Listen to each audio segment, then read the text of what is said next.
Hey,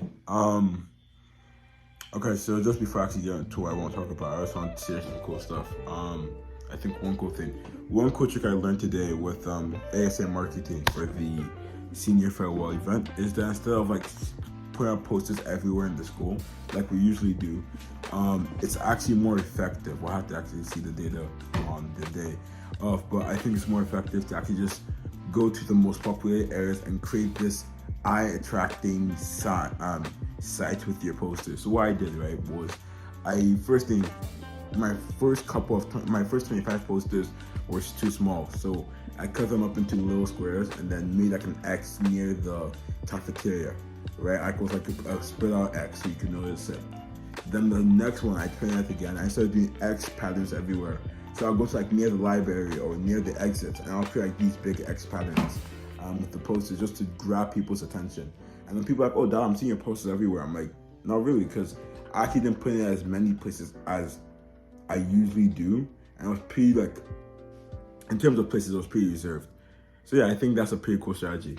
Now in terms of what I actually want to talk about, it's more so with this project.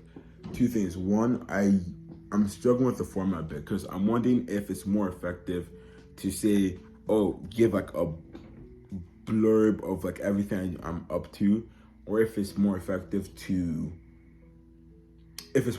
focus on one stream of things, right? So if it's a game thing, just focus on games. If it's ASA thing, just focus on ASA. If it's internship thing, just focus on internships. If it's this or that, just keep on doing that.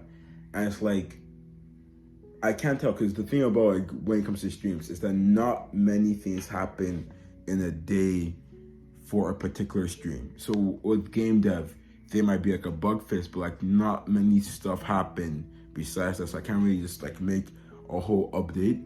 But with the whole blurb thing, I think it just becomes a bit messy and it becomes incoherent.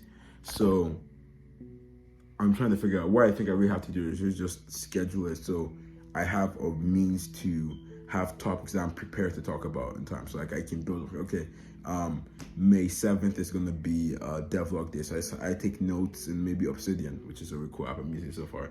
And then I say, okay, here's what I want to talk about. I just keep on adding stuff. So maybe that's what I'm going to go with, focusing on streams, but I'll just schedule it out so I have something for each day.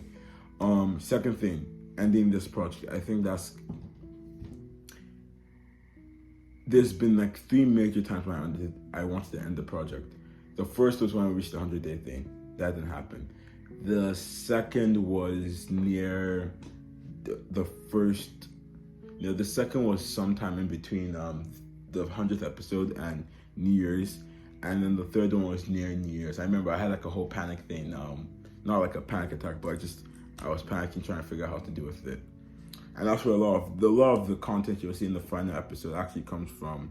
A good amount, at least, comes from like that December time, because that was the original intention to end the episode there. But however, as life just went on, I just said, okay, this is not my main priority to end the thing, because it was like in my head, the longer the project goes, the better the ending has to be. I think that's a toxic mentality. I can see why I have the idea. However, I think that's like I don't even know what to say. It's just a self-perpetuating system that just causes more problems than it fixes. So I'm fine however the project ends up. I just want to end it on my own terms. Saying that though, I am also getting kind of tired. It's coming now. The project I think has become more of a hindrance into my productivity, where it's like, oh, then I have to do this, I have to do that, and that probably just goes to not scheduling the videos properly. Because then an average Project Flows video ranges from, sometimes you can have one that takes 30 minutes, like depends on how much time I have left.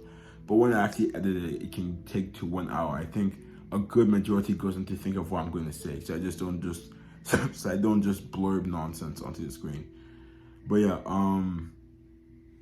so I'm trying to figure out how to do that. What I really want to do is just do my Symphony Part 4 and then do a final episode. I think that'll be good enough, just a two-part finale, I guess. But the thing with that is that those take a while, so I don't know what I will be doing for that day. Like while I'm editing a video, I don't know what I'll say for that day. So that's really my major problem with that. But I think if I stick with the scheduling theme, where I say, okay, May 7th is game dev, May 8th is internship, May blah, blah, blah. If I stick with that, then maybe that might help. So I can have stuff in between to go.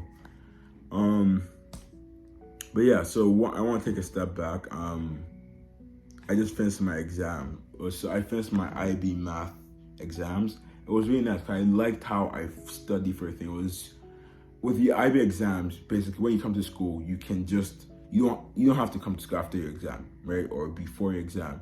So when I go to school now, because I still have to go with my brother, I just go to like the research room and just like I make a whole office for myself and just start studying for like hours upon hours.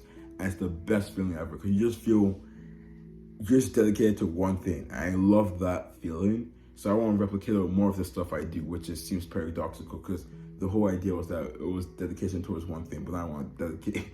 I want to take that feeling and apply it to a bunch of the stuff. But I think there should be a way to do it. I don't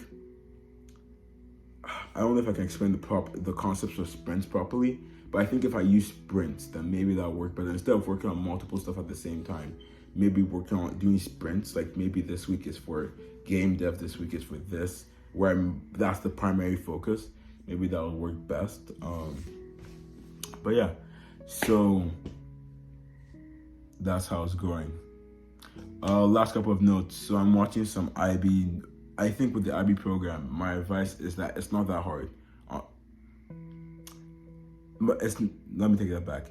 The IB program is very difficult, but I think if you study consistently, then you will be fine. I think that's just my best advice there. Anyways, for my other stuff, what I want to do for econ, biology especially, and digital society, is I want to kind of replicate all my notes again, so I can interact with them at least like once. Worst case scenario, if I just don't study again, and I can interact with them at least once. I'm going to try and replicate them into Obsidian, so I can see the relations between each of the concepts. And yeah, besides that, that's pretty much where I'm going. Just to avoid this becoming a blurb, I'm just going to say one cool thing that I'm trying to look into. So earlier in the video, I talked about the idea of autism and coding. So I'm trying to make coding more accessible towards those on the autism spectrum. So I know there's programs like Scratch, but I was trying to see if I could replicate something like Python into a more block-based user interface, right?